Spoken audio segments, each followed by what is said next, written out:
할렐루야, 성도 여러분 반갑습니다. 오늘은 2022년 1월 12일 수요 예배 하나님 앞에 드리겠습니다.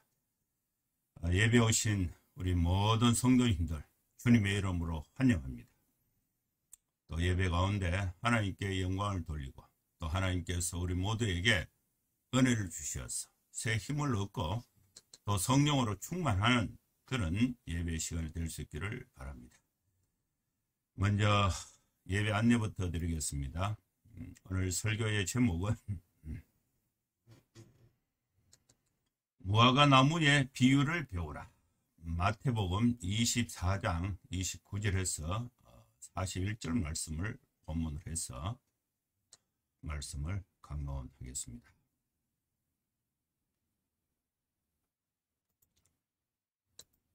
예배 순서는 묵도, 찬송, 성경, 설교, 축도하는 순서로 진행을 하겠습니다. 그러면 다 같이 묵상기도 하심으로 수요 예배 하나님 앞에 드리겠습니다. 거룩하신 하나님 아버지, 이 시간에 하나님 앞에 예배를 드리기 위해서 사랑하는 성도들이 함께 모였습니다. 마음과 뜻과 정성을 다하여 주님 앞에 경배할 때에 하나님께서 우리의 예배를 기쁘게 받아주시고 또 은혜를 베풀어 주시어서 우리 모두가 갖고 있는 현실적인 또 영적인 모든 문제들이 하나님의 은혜로 말미암아 해결함을 받고 새 힘을 얻는 귀한 시간 되게 하여 주시옵소서. 예수님의 이름으로 기도하옵나이다. 아멘. 찬송가 200장 찬양 드리겠습니다.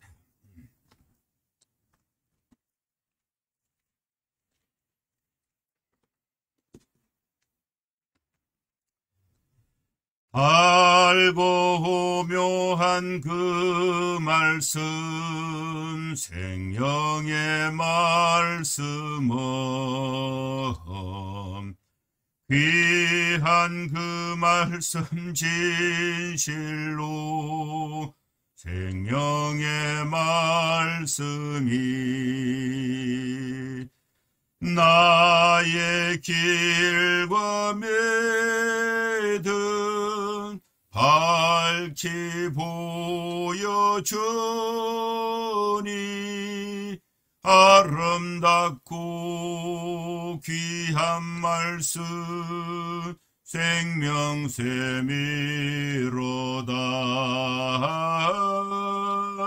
아름답고 귀한 말씀 생명샘이로다.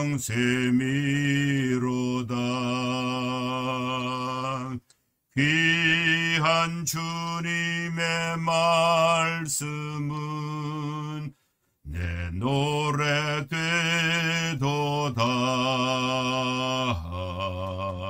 모든 사람을 살리는 생명의 말씀을 값도 없이 받아 생명길을 가니 아름답고 귀한 말씀 생명샘이로다.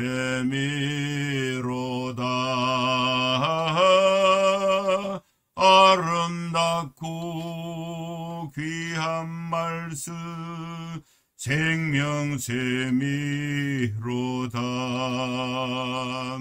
널리 울리어 퍼지는 생명의 말씀은 마음의 용서와 평안을 골고루 주나니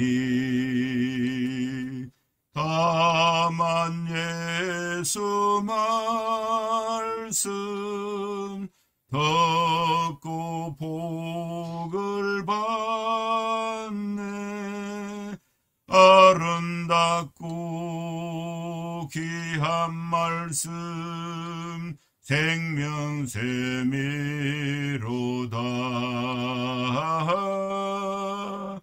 아름답고 귀한 말씀 생명샘이로다.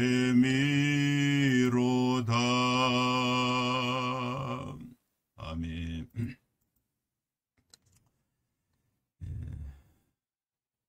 성경 말씀 봉독하겠습니다. 마태복음 24장 29절부터입니다.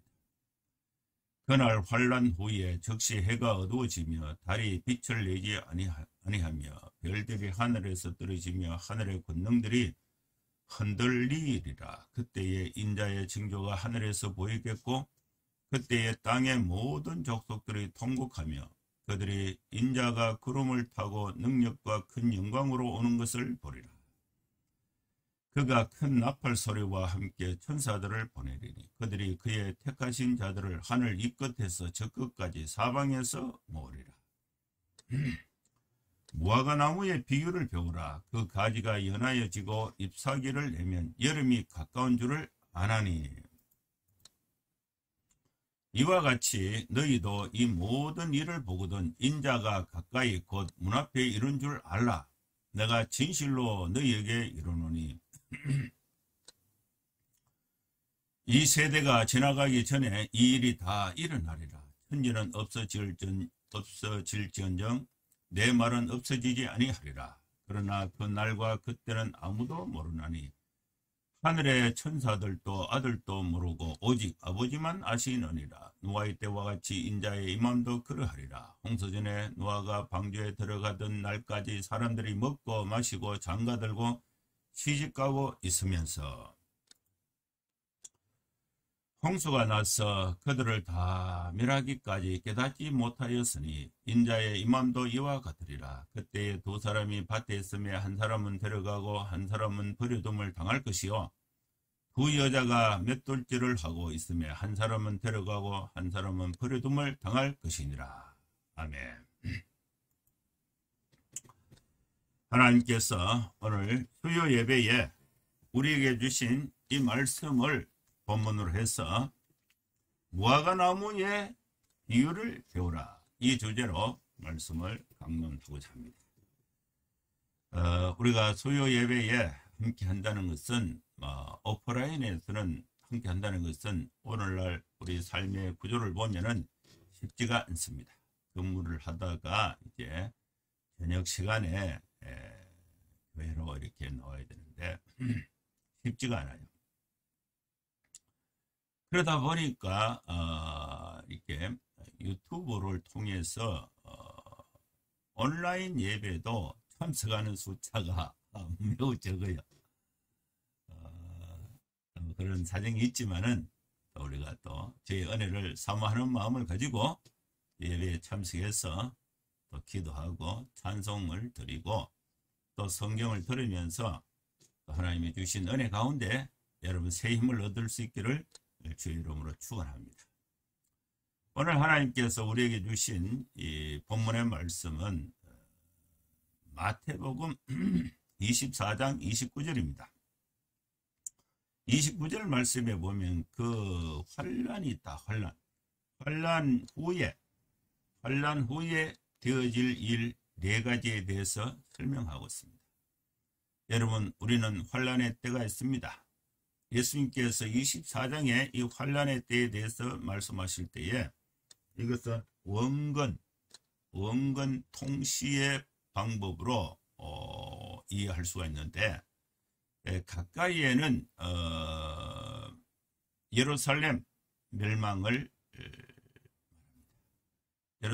멸망은 실제로 이루어졌습니다. AD 70년에 그 로마의 티토 장군이 군대를 이끌고 예루살렘 성을 포위했습니다.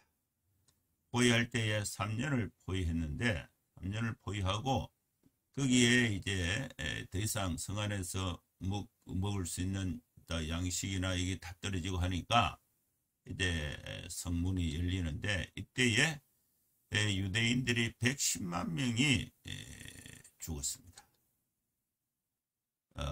그리고 예루살렘 성벽을 또 성전을 완전히 파괴한 것입니다. 그런 자 예루살렘 멸망에 대한 환란이 있고 또 궁극적으로 예수님이 재림하실 때에 이 세상의 끝에 대한 환란이 있습니다. 이것을 두 가지로 이렇게 해석을 할 수 있는데 이 환란은 반드시 있다. 그러면 환란 때에 되어질 일은 네 가지입니다. 첫째는 적시 해가 어두워진다. 둘째는 달이 빛을 내지 아니한다. 해가 어두워지면은 해가 발광체고 또 반사체가 달인데 빛을 내지 않으니까 반사체인 달이 빛을 잃게 되는 것입니다. 해가 어두워지면은 빛이 없으니까 열이 없잖아요. 그러면은 이제 추워지는 거죠. 달이 빛을 내지 못하게 되니까 이 사시사철 계절 그다음에 시간 이 우주의 모든 질서가 이게 달라진다고 볼 수가 있습니다. 하늘의 별들이 하늘에서 떨어진다.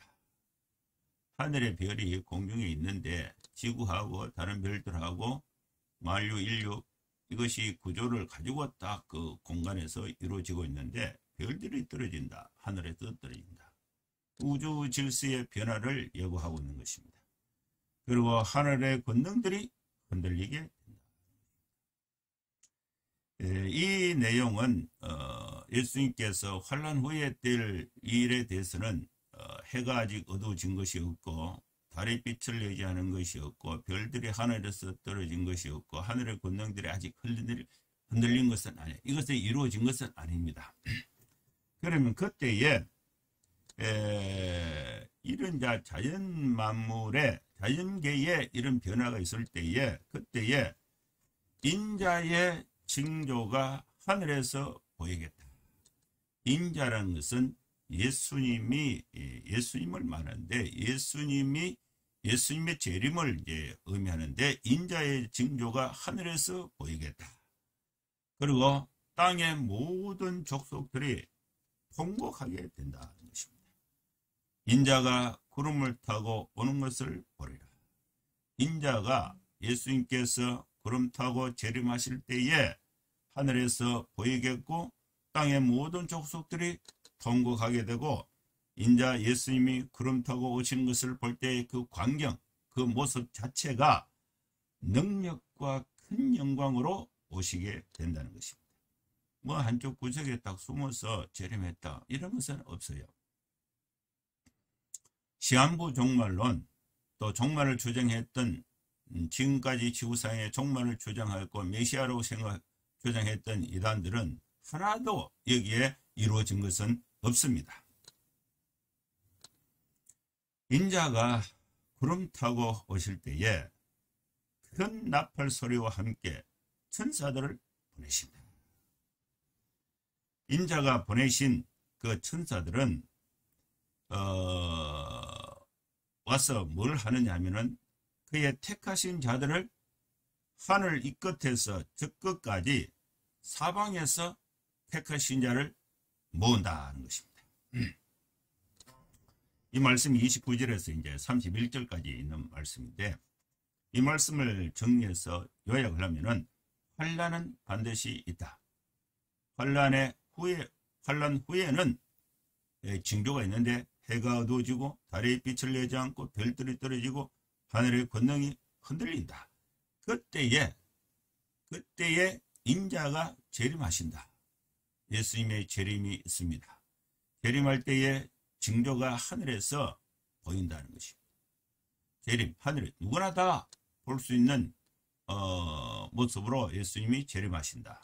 그 재림의 때가 되면은 땅의 모든 족속이 통곡하게 되고 인자는 구름 타고 큰 영광과 능력으로 오신다. 그리고 천사를 보내서 그 택하신 자들을 지구 이쪽에서 저 끝까지 모든 사방에서 그 택하신 자를 불러 사방에서 모신다는 것입니다. 이 말씀을 정리하면요, 예수님은 반드시 재림하십니다. 재림하셔서 택하신 자들을 구원으로 이끄신다는 것을 말씀하고 있습니다. 그리고 인자는 다시 오신다. 다시 오실 때에 택하신 자들을 모신다는 것입니다. 이런 우리는 이 종말론적 신앙을 갖는다고 했을 때에 우리는 이 세상에서 영원히 살 것은 아닙니다. 영원히 살 것은 아닌데 이 종말은 두 가지 종말을 의미해요. 유대인들의 종말과 지구의 종말인데 예수님께서 환란 가운데 유대인들의 멸망, 예루살렘의 멸망은 AD 70년에 이루어졌고 또 우주적인 종말은 아직 이루어지지 않는 상태에 있습니다. 이 말씀을 우리에게 적용하면은 여러분 우리 개인은 개인적인 종말이 있습니다. 우리가 육체의 몸으로 이 세상에서 영원히 사는 것은 아니에요. 사고로 죽든지 또 병으로 죽든지 또 자연적으로 수명이 다해서 죽든지 그 기간이 조금 차이가 날 뿐만 조금만 차이가 나지만은 그러나 모든 사람은 개인적인 종말이 있다는 것입니다. 이것을 우리가 알아야 되고 그리고 우주적인 종말이 있습니다. 우주적인 종말의 모습은 예수님이 하늘에서 인자의 징조가 하늘에서 보이고 구름 타고 오시고 또 우주적인 종말일 때에 천사를 보내서 예수님이 천사를 보내서 그 믿는 자들을 택하신 자들을 사방에서 불러 모신다는 것입니다. 이 말씀이 있고 이제 24장 32절에서 41절까지는 이제 이 말씀에 대한 그 설명으로 예수님이 제자들에게 무화과나무의 비유를 배우라고 구체적으로 설명하고 있습니다. 무화과나무가 이제 가지가 연하여지고 잎사귀를 내게 되면은 여름이 가까웠다는 것을 알리는 것입니다. 계절의 변화, 여름이 가까웠다는 것을 알게 된다는 것입니다. 이와 같이 이 징조를 보게 되면은 재림의 징조, 예수님이 다시 오신다는 것을 재림의 징조를 보게 되면은 그 징조를 가지고 예수님의 재림이 임박했다는 것을 알 수가 있다는 것입니다. 가지가 연하여지고 잎사귀를 내게 되면은 여름이 가까웠다. 그 계절을 알 수 있듯이 이 세상의 징조를 보면은 예수님이 가까이 재림하시게 됐다는 것을 알 수가 있다는 것입니다. 인자가 가까이 문 앞에 이른 줄 알라. 이 일은 언제 이루어지는가? 이 세대가 지나가기 전에 다 일어난다. 또 천지는 없어질지라도 예수님께서 증조에 대한 말씀을 하신 이 말씀은 하나님의 말씀은 없어지지 않는다. 예수님이 다시 재림하실 때 그 재림의 때는 아무도 알 수가 없다. 그날과 그때는 아무도 알 수가 없다. 오늘 무화과나무의 비유에서 여름이 가까웠다는 것을 무화과나무의 잎사귀와 또 가지가 연하여지는 것을 보고 알 수가 있는 것처럼 예수님의 재림의 때를 그 징조를 보고 알 수가 있다는 것입니다. 그럼 여기서 우리가 관심을 가져야 되는 것은 징조를 보고 가까이 왔다는 것을 인식하는 것이 중요하지 그 때가 언제인가 안가를 깊이 몰입할 필요는 없다는 것입니다. 그날과 그때는 아무도 모른다. 하늘의 천사들도 모르고 또 아들도 모르고 오직 누구만 아시는가? 아버지만 아신다. 그날과 그때는 알려고 하지 마라. 또 알 필요도 없다. 다만 이 징조를 보고 재림의 때가 가까이 왔다는 것을 인식하고 그 재림에 상응하는 준비를 하는 것이 중요하다는 것을 말씀하는 것입니다. 인자가 임하는 때는 재림의 때입니다. 이 재림의 때는 예수님께서 구약 성경에 있는 내용을 인용해서 다시 설명하시는데 노아 방주의 때와 같다고 말씀하고 있습니다. 인자의 임함과 노아의 때가 같다는 것입니다. 노아의 때는 어떠했는가? 노아는 하나님으로부터 홍수에 대한 예고를 듣고 120년 동안 방주를 만드는 일을 했습니다. 그리고 그 홍수를 대비해서 방주로 피신해야 된다는 사실을 여러 사람들에게 광고를 했습니다. 노아의 때 노아가 방주를 만들고 그 안에 들어갈 때 홍수가 날 그때에 사람들의 형편은 어땠는가? 사람들은 방주에는 관심이 없었습니다. 먹고 마시고 놀았습니다. 장가 들고 시집가고 있었어요. 그 방주의 심판의 때 이 심판을 한다는 것은 멸망당하는 자들에게는 심판이지만은 그 가운데 구원받는 사람은 구원의 때입니다. 궁극적으로 구원을 더 목적하고 있는 것입니다. 구원의 때, 죄 가운데에서 구원의 때, 또 심판의 때에 홍수 심판, 노아 방주 홍수 심판 때에 사람들은 먹는 데 집중했고 마시는 데 집중했고 남자들은 장가가고 여자들은 시집가는데 집중하고 또 이 심판에 대한 경고에 대해서 재림에 대한 경고에 대해서는 전혀 인식하지 않고 자기들이 좋아하는 일에 몰두했다는 것을 말씀하고 있습니다. 홍수가 나서 그들을 다 멸하기까지 깨닫지 못했다. 인자의 임함도 이와 같다고 말씀을 하고 있는 것입니다. 인자의 임함도 이와 같다고 말씀했는데 그에 대한 예가 두 가지예요. 예수님이 이제 예로 설명하신 것이 두 가지인데 첫째는 두 사람이 밭에서 일하고 있다. 두 사람이 밭에서 뭐 때문에 일합니까? 자기들이 이제 먹고 살아야 되니까 이렇게 생계를 위해서 일을 하고 있어요. 이것을 오늘 우리에게 뭐 적용하면은 직장에서 어쨌든 일을 하고 있다 이 말이죠. 두 사람이 밭에서 있다. 그런데 인자의 임함도 이와 같은 노아의 때와 같다는데 두 사람이 밭에서 일하는데 한 사람은 데려감을 당하고 한 사람은 버려둠을 당하게 된다. 그러면 두 번째는요.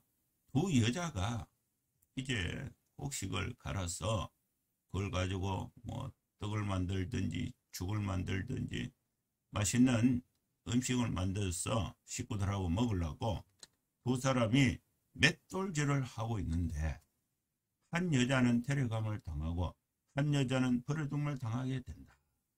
인자의 임함도 이와 같다는 것입니다. 인자가 재림 때에 임하게 되면은 어떤 사람은 택한 사람은 구원을 받고 택한 사람은 택하지 않는 사람은 멸망에 처하게 된다는 것입니다. 그러면 이제 예수님께서 제자들에게 이 재림의 때에 징조에 대해서 설명, 환난 후에 있을 재림의 때에 있을 이에 대해서 설명하실 때에 우리 사람들은 반응을 어떻게 해야 되는가? 심판의 때가 있다. 그래서 우리가 구원을 받기 위해서 우리 자신이 할 수 있는 것은 없어요. 구원은 전적으로 하나님께 속한 것입니다. 이 메시지에서 우리는 네 가지로 정리해서 말씀을 이해할 수가 있습니다. 첫째는 구원은 주권자 하나님께 있습니다. 하나님의 주권 속에 구원이 있는 것입니다. 그리고 두 번째는 재림은 반드시 이루어지게 되는 것입니다. 예수님께서 초림, 십자가, 동정녀 마리아를 통해서 이 땅에 오신 그 예수님이 이 땅에 오신 첫 번째 임함을 초림이라 그러고, 또 부활하시고 승천하실 때에 다시 오신다고 말씀을 하셨습니다. 그리고 재림하실 때 초림과 재림 사이에는 이 기간은 얼마나 될지, 재림의 때가 얼마나 될지 알 수는 없어요. 이 기간, 예수님이 초림에서 재림 때까지 이 기간에 구원받은 백성들이 이제 생겨나게 되는데, 택한 자들은 구원을 받게 되는 것입니다. 그러면 택함을 받은 사람들이, 구원받은 사람들이, 예수님의 부름에 의해서 구원받은 사람들이 모인 지상에서의 공동체가 바로 교회인데, 그 택함받은 구원에 받은 공동체, 이 교회에 예수님께서 명령을 주신 것입니다. 이 예수님께서 이 교회에 주신 이 명령은, 너희는 가서 모든 민족을 제자를 삼아 아버지와 아들과 성령의 이름으로 세례를 주라. 너희는 온 천하에 다니며 만민에게 복음을 전하라. 교회는 세상에 대해서 복음을 전하는 사명이 있습니다. 우리 성도들은 내가 구원을 어떻게 할까, 그걸 걱정할 것이 아니라 예수 그리스도를 구주로 믿는 자는 이미 구원을 받았습니다. 그리고 이 환난의 때를 피하기 위해서 노력할 필요는 없어요. 그 때가 임하게 돼요. 그러면은 이미 택한 자들은 데려감을 당하고, 택하지 않는 사람은 버려둠을 당하게 되는 것입니다.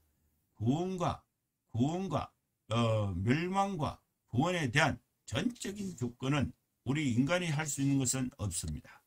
오로지 하나님의 주권에 속한 것입니다. 그리고 재림은 반드시 있습니다. 재림이 있다는 것은 우리가 구원을 받는 날이 있다는 것입니다. 멸망의 때가 있다는 것입니다. 그리고 그 때는 아무도 모릅니다. 천사도 몰라요. 아들도 몰라요. 오직 아버지만 아신다.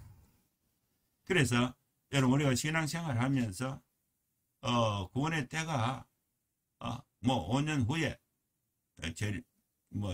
심판한다, 재림이 있다, 그런 징조를 설명을 하면서 설명하는 것은 다 가짜입니다. 모른다고 그랬는데 왜 지가 안다 그럽니까? 그거는 성경을 왜곡한 거예요. 잘못한 것입니다. 그래서 여러분, 구원의 때, 심판의 때가 언제인가, 그건 관심 가질 필요가 없어요. 오로지 우리는 하나님의 말씀을 따라서 하루하루 주님과 동행하면서 현실 생활에서 세상에 빛이 되는 복음의 증인으로서 힘있게 당당하게 살아가는 이 자세가 더 중요한 것입니다. 그러면서 무화과 나무의 비유를 배워야 됩니다. 그러나 그 때에 대해서 그 날과 그 시는 알 수가 없지만은, 그러나 무화과 나무의 비유를 예수님이 설명하시면서 여기서 배우라고 말씀하셨는데, 무화과 나무의 비유에서 우리가 배울 수 있는 가장 중요한 성경적인 원리는, 재림의 때가, 그 시와 그 날은 알 수가 없지만은 재림의 때가 가까이 왔다. 가까이 왔다. 하루가 지나면 하루 더 가까이 온 거예요. 한 해가 지나면 한 해 더 가까이 온 거예요. 재림의 때가 가까이 왔다. 심판의 때가 가까이 왔다. 그러면은 우리는 어떻게 살까? 우리의 믿음 생활을 세상의 향락과 먹고 마시고 시집가고 장가가고 그 심판의 그 순간까지도 노아의 때의 사람들은 아무도 인식하지 않은 것입니다. 그러나 우리는 이 무화과 나무의 비유를 이미 들었으니까 심판의 때가 가까이 오고 있다. 주님의 재림을 기다리면서 현실 생활에 불필요한 것은 버려버리고, 또 신앙생활에 유익이 되는 방향으로 자신의 삶을 계속해서 거치면서 주님의 재림을 기다리면서 이 세상에서 하나님의 자녀로서 보람있고 행복하게 복음 전하면서 하나님께 영광을 돌리는 삶을 사는 것이 매우 중요한 것입니다. 사랑하는 성도 여러분, 우리는 주님의 재림을 고대하는 종말론적인 신앙을 가져야 됩니다. 없어질 이 세상에 영원한 것처럼 목숨을 걸 필요가 없습니다. 소망을 하늘에 하나님께 두고 또 주님이 부르시면 우리는 언제든지 또 하나님 나라에 간다는 그런 믿음의 확신을 가지고 현실 생활에서 하나님의 사랑을 실천하면서 이웃을 사랑하면서 복음을 전하면서 믿음으로 하루하루 건강하게 행복하게 사는 여러분 될 수 있기를 주의 이름으로 축원합니다. 기도하겠습니다. 거룩하신 하나님 아버지, 코로나로 인해서 또 여러 가지 힘든 가운데 우리 성도들이 생활하고 있습니다.